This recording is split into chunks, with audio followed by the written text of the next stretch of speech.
In this video, I'm going to show you how to make your headlights go from this to this. What you'll need is some rubbing compound. I use turtle wax. Make sure you shake it up well before using it.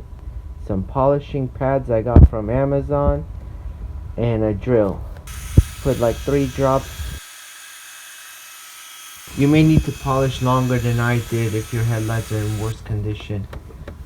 Once you're done, wipe it with a microfiber towel. Put some plastic around your vehicle. Cut a hole in the plastic and use some painter's blue tape to tape it up.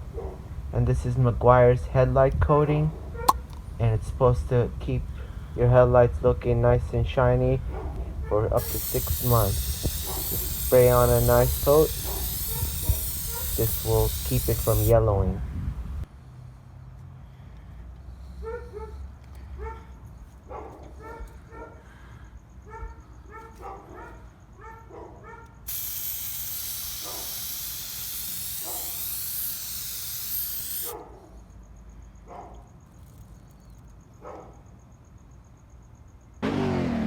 Don't forget to like, subscribe, and I'll put up more videos. Thank you.